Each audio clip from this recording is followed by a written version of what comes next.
আসসালামু আলাইকুম, সবাই কেমন আছেন? আলহামদুলিল্লাহ আমরা অনেক ভালো আছি। স্বাধীন বাংলাদেশ থেকে বলছি। স্বাধীনতা কি সুন্দর একটা জিনিস, তাই না? বাক স্বাধীনতা, মুক্ত মনে নিশ্চিন্তে হাঁটার স্বাধীনতা, কথা বলার স্বাধীনতা, রাজনীতি রাহাজানি খুন হত্যা গুম না হওয়ার স্বাধীনতা। অনেক সুন্দর একটা জিনিস স্বাধীনতা। আর সেই স্বাধীনতা ক্ষমতা দিয়ে যারা কেড়ে নিতে চেয়েছিল তারা দেশ থেকে বিদায় হয়ে গেছে, আলহামদুলিল্লাহ। তার মানে এই না আপনারা যারা এখনকার দল আছেন তারাও সেই হানাহানি রাজনীতি আবার শুরু করে দিবেন। আমরা এই স্বাধীনতা থেকে কি শিক্ষা পেলাম? একটা দল দীর্ঘ 17 বছর যাবৎ নৈরাজকতা চালিয়েছে, তাদের ক্ষমতার দাপট দিয়ে সবার মুখের ভাষা মানে সবাইকে বাকরুদ্ধ করে রেখেছে, কেউ কিছু বলতে পারে নাই, ভাঙচুর হত্যা গুম করেছে, আর সেখান থেকেই আজকে এই স্বাধীনতা। এখন দ্বিতীয় দল যারা আপনারা বাংলাদেশে আছেন, দ্বিতীয় তৃতীয় যারাই আছেন, আসলে আমি কোনো দলের না, এইটা থেকে আপনারা কি শিখলেন? মানে এই স্বাধীনতা থেকে কি শিখলেন? একটা দেশের প্রধানমন্ত্রী যে কিনা পদত্যাগ করে পালিয়ে গেল, দেশ দেশ ছাড়তে পালিয়ে গেল, বলতে দেশ ছাড়তে সে সাধারণ জনগণ করেছে। আর জনগণের পাওয়ার তো দেখলেন, জনগণ 1 বছর 2 বছর অনেক বছর তো সহ্য করেছে, 17 বছর সহ্য করতে না পেরে দেশের যুব সমাজ ছাত্র আন্দোলন, একটা কোটা আন্দোলন, সামান্য একটা কোটা আন্দোলন থেকে দেশের গণ অভ্যুত্থান হয়ে গেছে। তো এখান থেকে তো আমাদের শিক্ষা গ্রহণ করা উচিত যে দেশের জনগণ চাইলে সব পারে। একটা দল যখন 2009 সালে ক্ষমতায় এসেছিল, তারা বাংলাদেশের সমস্ত স্থাপনা যেগুলা বিরোধী দলের ছিল তারা ভেঙে দিয়েছে। এখন আপনারাও দেশের মানে এখনো ক্ষমতা পান নাই, কিন্তু আপনারাও সেই একই কাজ করছেন। কুকুরে যখন আমাদের কামড় দেয়, আমরা কি কুকুরের গায়ে পাল্টা কামড় দিই? এখন আপনারা তো সেই কামড়ে দিচ্ছেন, তাহলে কি আপনারাও সেই একই পর্যায়ের লোক? কেন করছেন? আপনারা বাংলাদেশটাকে রিপ্রেজেন্ট করেন সুন্দরভাবে, যে একটা স্বৈরাচার চলে গেছে, বাংলাদেশের বাকি দলগুলো স্বৈরাচার না, তারা তার স্থাপনা নষ্ট করে নাই, তারা ভাঙচুর করে নাই, তারা আগুন দেয় নাই, এইভাবে বাংলাদেশটাকে প্রেজেন্ট করতে পারছেন। কিন্তু আপনারা কি করছেন? মারামারি, ধ্বংসস্তূপ। দেশ স্বাধীন করলো বাংলাদেশের স্টুডেন্ট, এখন আপনারা রাজনৈতিক দলেরা এই যে বাড়াবাড়িটা শুরু করছেন, এটা আমার একদম পছন্দ হচ্ছে না। স্বাধীনতা আমরা সবাই চেয়েছি, কিন্তু হানাহানি আমরা চাই নাই। হ্যাঁ, বুঝলাম আপনারা অনেক কষ্ট সহ্য করেছেন, অনেক অত্যাচার সহ্য করেছেন, বাট কুকুরের গায়ে তো কুকুর হয়ে কামড় দেওয়া যাবে না, তাই না? এটা বুঝতে হবে। যা হওয়ার হয়েছে, আগামী দিনগুলোতে দেশটাকে সুন্দর করে গড়েন। আপনারাও কুকুর হয়ে যায়েন না, কুকুরের মতো করে কুকুরের গায়ে কামড় দিতে যায়েন না। আপনারা মানুষ হন, ন্যায় সত্যবাদী ন্যায়পরায়ণ মানুষ হন, যেই যেই মানুষকে মানুষ ভয় পাবে না, যে মানুষকে মানুষ ভালোবাসবে। মানুষের ভালোবাসা অর্জন করা খুব কঠিন, আবার খুব সহজ। আপনারা যদি নিজেকে রিপ্রেজেন্ট করতেন একটা সুন্দর দল হিসাবে, যে ওরা করছে যে কাজগুলো, আমরা সেই কাজগুলো করব না, হানাহানি আগুন দেওয়া বাড়ি ভাঙচুর করা, এগুলা যদিও রাগ থাকে, হ্যাঁ বলতেই পারি যে এত বছর শোষণ করেছে, আপনাদের রাগ আছে, বাট দেন না মাটি চাপা, সহ্য করে নেন না, নিজেকে সুন্দরভাবে রিপ্রেজেন্ট করেন না। খুব কি দোষের দেশটাকে সুন্দরভাবে রিপ্রেজেন্ট করে দিলে? আসলে আমরা পারি না আমাদের নিজেদের রাগ কন্ট্রোল করে রাখতে। দেশে অনেক অনেক অবিচার হয়েছে, হত্যা গুম হয়েছে, বাট ধৈর্য ধরেন, দেখেন আল্লাহর বিচার তো সবার ঊর্ধ্বে। আপনারা কিছুই করতে পারেন না এই রাজনৈতিক দলগুলা, কিন্তু দেশের সাধারণ জনগণ কিন্তু করে দেখাইছে। সাধারণ জনগণ, আর সাথে সবচেয়ে বড় যে শক্তি, দেশের স্টুডেন্ট, দেশের স্টুডেন্টরাই এই পুরা কার্যটা সম্পাদন করেছে। আপনারা কিন্তু কিছু করতে পারেন না দীর্ঘ 17 বছরে। অতঃপর এই সুযোগটা নিয়ে দেশটাকে ধ্বংস করবেন না। দেশের মানুষের ভালোবাসা পেতে হলে তাদের সেন্টিমেন্ট বুঝেন। তারা কিন্তু ধ্বংসযোগ্যতা দেখতে চায় না, ধ্বংসযোগ্য দেখতে চায় না। তারা চায় সুন্দর একটা বাংলাদেশ। তরুণ প্রজন্মের হাতে বাংলাদেশটাকে ছেড়ে দেন, দেখবেন ওরা খুব সুন্দর করে দেশটাকে সাজায় দিবে। এই যে স্কুল কলেজ বলেন, যেখানে রাজনৈতিক, আসলে একটা অশান্ত বাংলাদেশ আমাদের কারোই কাম্য হতে পারে না, তাই না? তাই আপনারা রাগ থেকে বলেন, অত্যাচারিত হওয়া থেকে বলেন, যাই করছেন এটা ঠিক না, এটা বন্ধ করে দেন, নিজেদের সুন্দরভাবে রিপ্রেজেন্ট করেন। আমরা একটা স্বাধীন বাংলাদেশ চাইছি।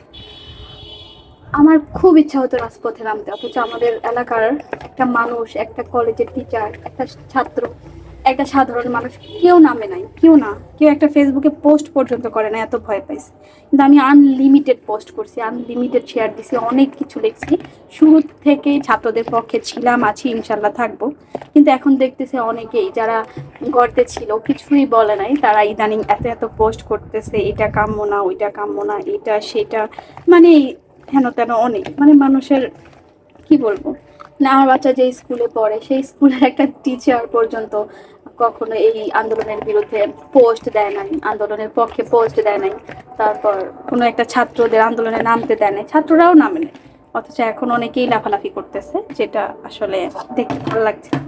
আর এমন আমি আসলে দেশের শিক্ষা ব্যবস্থা এমন চাই যেখানে রাজনৈতিক, আগে যা দেখেছি যে একটা পার্টি নেতা, রাজনৈতিক নেতা, তার ছেলে যদি প্রিন্সিপালের কাছে যায় বা টিচারদের কাছে যায়, তারা আলাদা একটা মানে ভাইব নিয়ে চলে, আলাদা একটা ভাব তাদের। আর সাধারণ স্টুডেন্ট, তাদের গার্জেন, তাদের কোনো দাম নাই। কিন্তু শিক্ষক তো পিতা সমান, তাই না? শিক্ষক হচ্ছে আমাদের শিখাবে, তার কাছে সাধারণ ছাত্র হোক আর নেতার ছেলে হোক, সবাই সমান হওয়া উচিত।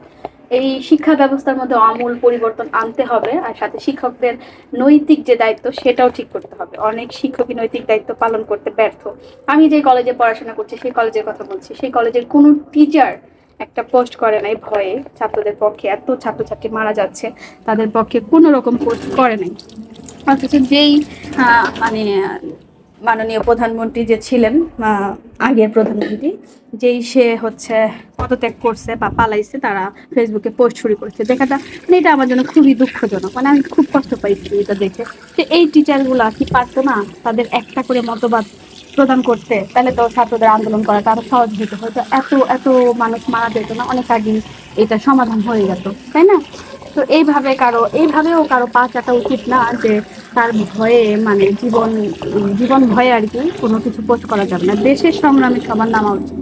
আমাকে আমার আত্মীয় স্বজন কিন্তু সবাই বলছে যে খবরদার পোস্ট করো না, ধরে নিয়ে যাবে, ছেলে নিয়ে একা থাকো। আমি কিন্তু ভয় পাই না, আমি বলছি আমি ছেলে নিয়ে একা থাকি আর যাই থাকি, সত্যকে সত্য, মিথ্যাকে মিথ্যা বলার অধিকার আমার আছে, আমি বলবো, যা হবার হবে। সাদাকে সাদা, কালোকে কালো যে বলতে না পারে, এমন মানুষ আমাদের সমাজে কোনো প্রকারের দায়িত্বে না থাকুক, এমন শিক্ষক না থাকুক, এমন কেউ না থাকুক, প্রশাসনের কেউ এমন না থাকুক যে সত্যি কথা বলতে পারে না আর কি। আমরা এমন বাংলাদেশ চাই, সুন্দর একটা বাংলাদেশ চাই। আসলে এই যে সত্য কথা বলা না বলার দায়ে তৌহিদ আফ্রিদিকে দেখেন, এত বড় একটা সেলিব্রিটি, এক নিমেষেই তার একদম সব সব সম্মান শেষ, মাটিতে মিশে গেছে।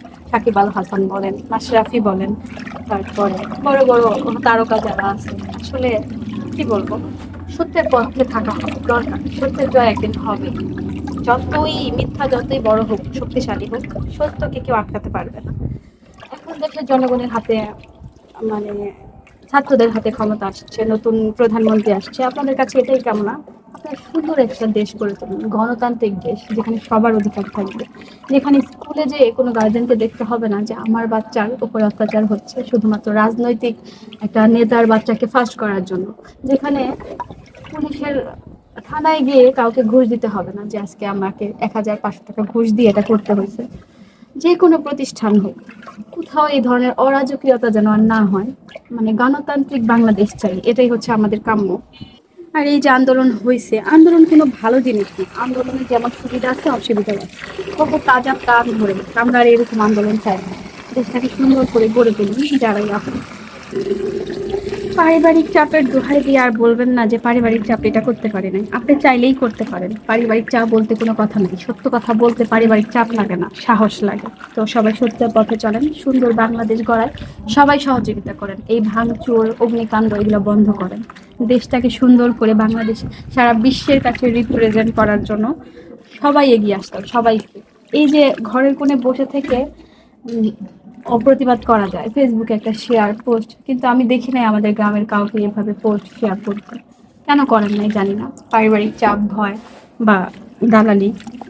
যাই হোক, সর্বোপরি একটা সুন্দর, নিরাপদ, গণতান্ত্রিক দেশ চাই, যেখানে বাক স্বাধীনতা থাকবে, যেখানে কোনো ভয় থাকবে না, যেখানে হিংসা, রাজনীতি, হানাহানি থাকবে না।